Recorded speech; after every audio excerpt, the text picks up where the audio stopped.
திரு மதிவாணன், மொழி அரசியல் செய்தா திமுக இந்த மும்மொழி கொள்கை விஷயத்தை முன் வச்சு? எந்த மொழிக்கும் எதிரானவர்கள் திமுக இல்லைன்றதை முதல்ல அவர் உணரணும், முதல் விஷயம். ஆனால் எங்கள் மாநிலத்துக்கு என்ன வேணுன்றதை நாங்கள் தான் முடிவு பண்ணணும், அதை நீங்கள் முடிவு பண்ணக்கூடாது. சரிங்களா? இந்த நாட்டை நீங்கள் இணைக்கும் போது, கட்டமைக்கும் போது நீங்கள் சொன்ன வாக்குறுதி நீங்கள் நிறைவேற்றணும். உங்களோட கல்வி, உங்களுடைய கலாச்சாரம், உங்களுடைய பண்பாடு காப்பாற்றப்படும் சொன்னீங்கல்ல, அதை நீங்கள் காப்பாற்றுறீங்களா? அது தெரியணும். சகோதரர் என்ன சொல்கிறாரு, நாங்கள் கலந்தாலோசனை செய்து ஆலோசனை கூட்டம், சரி வகுப்பு போர்டு சம்பந்தமாக ஒரு ஆலோசனை ஜேபிசி நடத்தினாங்கல்ல, அதை நீங்கள் என்ன செஞ்சீங்க? எல்லாரையும் வெளியே அனுப்பிச்சிட்டு நீங்கள் ஏற்றுக்கல? 144 எம்பியை சஸ்பெண்ட் பண்ணிவிட்டு நீங்கள் மசோதா நிறைவேற்றலை? நீங்கள் மக்கள் ஜனநாயக பிரகாரம் நீங்கள் நாடாளுமன்றத்தையும் நீங்கள் எல்லாத்தையும் நடத்துகிறீங்களா? யாரை ஏமாத்துறீங்க? நீங்கள் கேட்குறீங்க இந்த மொழி இந்த நாட்டில் எத்தனை மொழிகள் இருக்குது? இந்தி மொழின்னு சொன்னதுக்கப்புறம் இன்றைக்கி ராஜஸ்தானில் இன்றைக்கி ராஜஸ்தான்ன்ற மொழி இருக்கா? குஜராத்ன்ற ஒரு மாநிலம் உருவாக்கப்பட்டது மொழி வாரியாக உருவாக்கப்பட்டதா, நில பிரகாரம் உருவாக்கப்பட்டதா? அவர் சொல்லணும் அவரோட டர்ன் வரும்போது. அப்போ மொழிவாரி மாநிலங்களாக நீங்கள் உருவாக்கப்பட்டதுக்கப்புறம் எங்களுடைய மொழியை நீங்கள் அழிக்கணுன்றதுக்கான உங்கள் நோக்கத்தை விட்டுட்டு நீங்கள் வேற ஒன்று சம்மந்தமே இல்லாமல் பேசுகிறீங்க. உங்களுடைய ஒரே குறிக்கோள் மொழிகளை அழிக்கணும். குடியரசு துணைத் தலைவர் சொன்னார் இல்லை, இப்போ லேட்டஸ்ட்டாக ஒரு 2 நாள் முன்னாடி என்ன சொன்னார்? ஒரு நிலப்பரப்பை பிடிக்கணும்னா அவங்க மொழியை அழிச்சா முடிஞ்சிடுச்சுன்னு சொன்னார். இதான் நீங்கள் இன்றைக்கி செய்கிறீங்க. இன்றைக்கி இந்தியாவில் எத்தனை மொழிகள் அழிக்கப்பட்டிருக்கு? அது இல்லைன்னு அவர் சொல்லுவாரா? தாண்டி இது 1965 கிடையாது, இது காலாவதியாகி விட்டுச்சு மொழி அரசியல் அப்படின்ற விஷயத்தையும் பாரதிய ஜனதா கட்சியினர் முன்வைக்கிறாங்க. இல்ல என்ன காலாவதி ஆயிடுச்சுன்னு அவர் சொல்லணும். காலாவதி ஆயிடுச்சுன்னா என்ன காலாவதி ஆயிடுச்சு? இல்ல மொழி அரசியல் அப்படின்ற விஷயத்தை மக்கள் கிட்ட முன் வச்சு அரசியல் செய்யற விஷயம் அப்படின்றது நீங்க அதை பேசி பாருங்களேன். அரசியல் அனாதி ஆயிடுவீங்க தமிழ்நாட்டில். நான் சில வார்த்தைகள் காட்டமா பேசக்கூடாதுன்னு அமைதியா இருக்க. தமிழ்நாட்டு மக்கள் கிட்ட இருந்து அரசியல்ல டெபாசிட் இழப்பீங்க. ஏற்கனவே வாங்குற ஓட்டு கூட நீங்க வாங்க மாட்டீங்க. இங்க எங்களுக்கு 5 சப்ஜெக்ட் இருக்கு, எக்ஸ்ட்ரா ஒரு சப்ஜெக்ட் வந்தா எனக்கு கஷ்டம் தானே? அது எனக்கு ஈஸியா? அது இல்ல வளர்க்கக்கூடிய மற்றொரு மொழி அந்த மாதிரி புரிஞ்சுக்க முடியாதா? என்ன மொழி எங்களுக்கு தேவைன்னா நான் படிக்க போறேன், நான் இப்ப வெளிநாட்டு வேலைக்கு போறேன், மொழி கத்துக்க போறேன். இருமொழி கொள்கையில படிச்சு தானே மயில்சாமி அண்ணாதுரை பெரியாள் ஆனாரு, அப்துல் கலாம் பெரியாள் ஆனாரு, அருணன் சுப்பையா பெரியாள் ஆனாரு, சிவன் பெரியன் ஆனாரு, வீரமுத்துவேல் இவங்கெல்லாம் எந்த மொழியில படிச்சாங்க? இருமொழியில படிச்சாங்களா, மும்மொழியில படிச்சாங்களா? அவங்க மாநில தலைவர் ஒருத்தர் வீரவசனம் பேசுறாரு, ஒரு இருமொழி கொள்கையில படிச்சாரா, மும்மொழி கொள்கையில படிச்சாரா? என்ன நீங்க மொழியை வச்சு நீங்க எப்படி அரசியல் நீங்க பண்றீங்களா, நாங்க பண்றோமா? சரி, நீங்க கல்விக்கான ஒரு நிமிஷம் மேடம், நீங்க கல்விக்கான நிதியை ஒதுக்குறீங்கல்ல பட்ஜெட்ல, அதுக்கான நிதியை குறைக்கிறீங்க, அப்புறம் நீங்க கல்வியை வளர்க்கறீங்க எப்படி பேசுறீங்க? ஒரு நிதியை நீங்க கொடுக்காம, ஒரு நிமிஷம், ஒரு நிதியை கொடுக்காம நீங்க ஏத்துக்கிட்டாதான் நிதியை கொடுப்பன்ற ஆணவம் எங்க இருந்து வந்தது உங்களுக்கு? நீங்க சும்மா நான் கேட்கிறேன், மோடி கேட்ட அதே வார்த்தை நான் திரும்பி கேட்கிறேன். நான் கேட்ட வார்த்தை இல்ல, உங்க மாமா வீட்டு காசு நீங்க கொடுக்கல, நான் பேசல, திரும்பி சொல்றேன். இந்த வார்த்தையை பேசினது மோடி முதலமைச்சரா இருக்கும்போது. சரி, இவர் முதலமைச்சரா இருக்க விரும்புறாரு. நீங்க ஒரு கேள்வி கேட்டிருக்கீங்க, அதுக்கான பதில் அவர் டர்ன் வரும்போது சொல்லிட்டு அவர் நிறைய பேசிட்டு போனார்ல, அப்படியே போகும்போது பேசிட்டே போயிட்டார்ல. அவர் என்ன சொல்றாருன்னா, நாங்க வாக்குறுதியை காப்பாத்துறோம், நாங்க சொன்னதை செய்யறோம், 65 இல்ல 75 இல்ல. ஒண்ணுமே வேணாம் மேடம். இப்போ குஜராத் முதலமைச்சரா இருந்தார், அதுக்கப்புறம் பிரதமரா மாறிட்டார். குஜராத் முதலமைச்சரா இருக்கும்போது இதே பிரதமர் ஜிஎஸ்டி எதிர்த்தார், லோக்பாலை எதிர்த்தாரு, எஃப்டிஐயை எதிர்த்தாரு, ஆதார் கார்டை எதிர்த்தாரு, டிபிடியை எதிர்த்தாரு.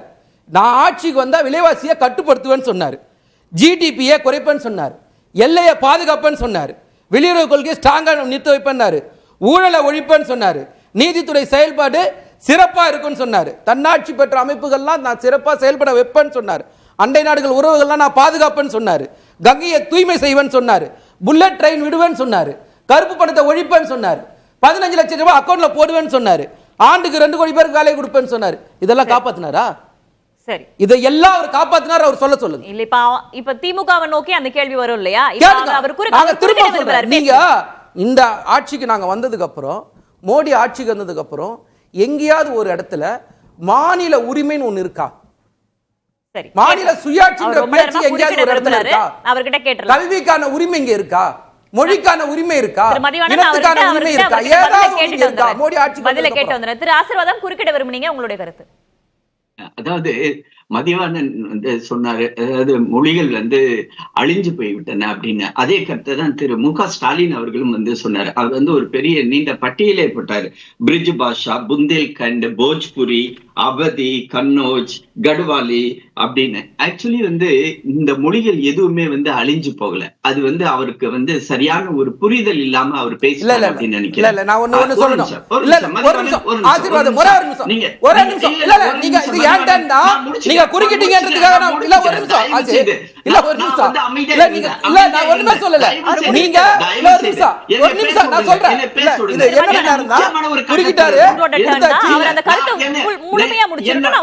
என்னுடைய கருத்தை நான் வந்து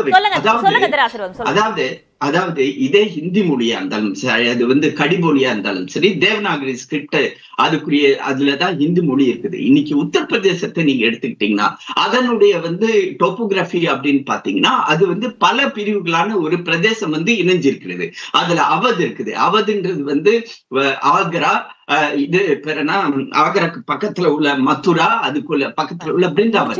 அதே மாதிரி வந்து இன்னொரு பிரிவு அது வந்து அயோத்தியாவை சேர்ந்தது. அதே மாதிரி வந்து இன்னொரு பிரிவு வந்து இந்த போஜ்புரி அப்படின்றது அது வந்து இத பீகார் வந்து நேபாள் பார்டர்ல உள்ளது. இது மாதிரி அந்தந்த மொழிகள்ல வந்து அப்படியே இன்டாக்டா இருக்குது. அந்த மொழிகளை தான் வீடுகள்ல அவங்க பேசுறாங்க. இன்னைக்கு வந்து ஒரு இல்ல அதாவது ஹிந்தி மொழி அப்படின்றது தேவநாகரி ஸ்கிரிப்ட்ல அவங்க எழுதினா கூட இன்னைக்கு ராஜஸ்தானியோட ஒரு வீட்டுக்கு நீங்க போனீங்கன்னா அவங்களோட மொழியை எனக்கு வந்து ஹிந்தி மொழி தெரியும், நன்றாக பேச தெரியும், எழுத தெரியும். ஆனால் என்னால வந்து அதை புரிஞ்சுக்க முடியாது. அவங்க பேசுற ராஜஸ்தானி மொழி அவங்களுடைய டைலக்ட் வந்து வேற மாதிரி இருக்கும். ஹிந்தி மொழி வந்தது அழிஞ்சு விட்டது. எளிமையான ஒரு கேள்வி, 47 சுதந்திரம் வாங்கும் போது இருந்த மொழிகள் இன்றைக்கு அப்படியே இருக்கா? முதல் கேள்வி இருக்கு. ஆசீர்வாதம், நீங்க அப்புறம் பதில் சொல்லுங்க. இத நீங்க உள்வாங்கிட்டு பதில் சொல்லுங்க. இத உள்வாங்கிட்டு பதில் சொல்லுங்க. சுருக்கமாவே சொல்றேன். அடுத்தது வந்து தமிழ் மொழி இல்ல, அதுவும் குறிப்பாக வந்து தமிழ், தெலுங்கு, மலையாளம் அப்படின்ற மொழிகள்ல இன்னைக்கு வந்து தேர்வுகள், அதுவும் குறிப்பாக காம்படிட்டிவ் எக்ஸாமினேஷன், அது ரயில்வே ரெக்ரூட்மெண்ட் போர்டாக இருந்தாலும் சரி, ஸ்டாஃப் செலக்ஷன் கமிஷனா இருந்தாலும் சரி, பேங்கிங் எக்ஸாம் இருந்தாலும் 13 மொழிகளில் வந்து இன்னைக்கு வந்து தேர்வுகள் எழுதலாம். அவர்கள்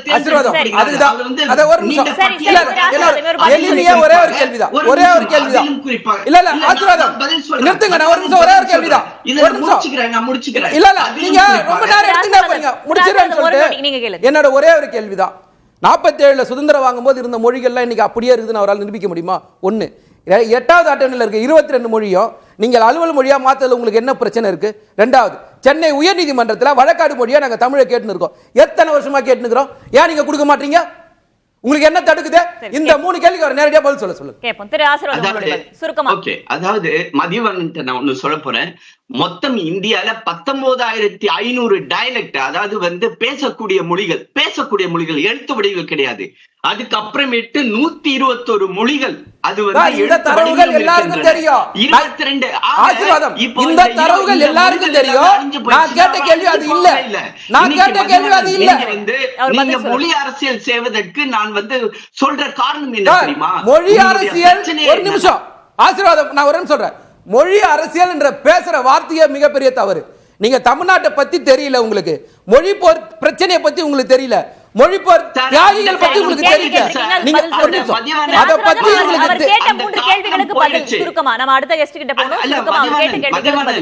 நீங்க சொல்றீங்க இல்லீங்களா? அதாவது மொழி வந்து நம்ம அரசியல் பண்ணும்போது, மொழியை வந்து எதிர்க்கும் போது வந்து மக்கள் வெகுண்டு எழுந்துருவாங்கன்னு. அந்த காலம் வந்து 60-70ல போயிடுச்சு சார். இன்னைக்கு டிஜிட்டல் யுகம் சார். இன்னைக்கு ஆர்டிபிஷியல் இன்டெலிஜென்ஸ், மிஷின் லேர்னிங், அதை நீங்க புரிஞ்சு இன்னைக்கு காலம் மாறிடுச்சு இல்ல? ஆனா நீங்க மட்டும் ஏன் மாறாம இருக்கீங்க?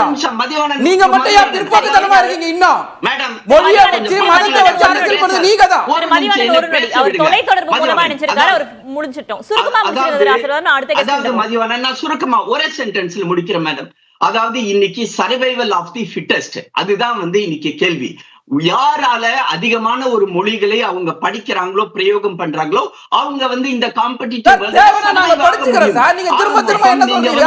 மொழியை திணிக்காதீங்க. இல்ல மேடம், 3ஆவதுல பொது தேர்வு, 5ஆவதுல பொது தேர்வு, 8ஆவதுல பொது தேர்வு. அவர் தொலைத்தொடர்புல இருக்காரு, அதனால அவருக்கு சுருக்கமா முடிங்க. சோ அதான் வந்து சொல்றாங்க இல்லீங்களா, அதாவது தமிழ்நாடே வந்து வெகுண்டு எழுதணும்னு. பாப்போம் மதிவாணன், நீங்க வந்து எந்த அளவுக்கு வந்து நாங்க திரும்ப சொல்றேன், நான் கேட்ட கேள்விக்கு பதில் சொல்லவே இல்லை. நான் கேட்ட கேள்விக்கு பதில் சொல்லவே இல்ல. மொழிகள் வந்து நீங்க அழிக்கிறீங்க. 8வது அட்டவணையில இருக்கிற மொழிகளை நீங்க அங்கீகரிக்க மாட்டீங்க. தமிழ வழக்காடு மொழி ஆக்க மாட்டீங்க. இந்த 3 கேள்விக்கு நான் முதல்ல இருந்து கேள்வி கேட்டீங்களா? பதிலே இல்ல. நீங்க திரும்ப மொழியை வச்சு அரசியல் பண்ண நினைச்சீங்கன்னா தமிழ்நாட்டுல அரசியல் அனாதையான பிஜேபி. சரி, திரு ஆசீர்வாதம், நான் உங்ககிட்ட அடுத்த சுற்றுல நான் வரேன்.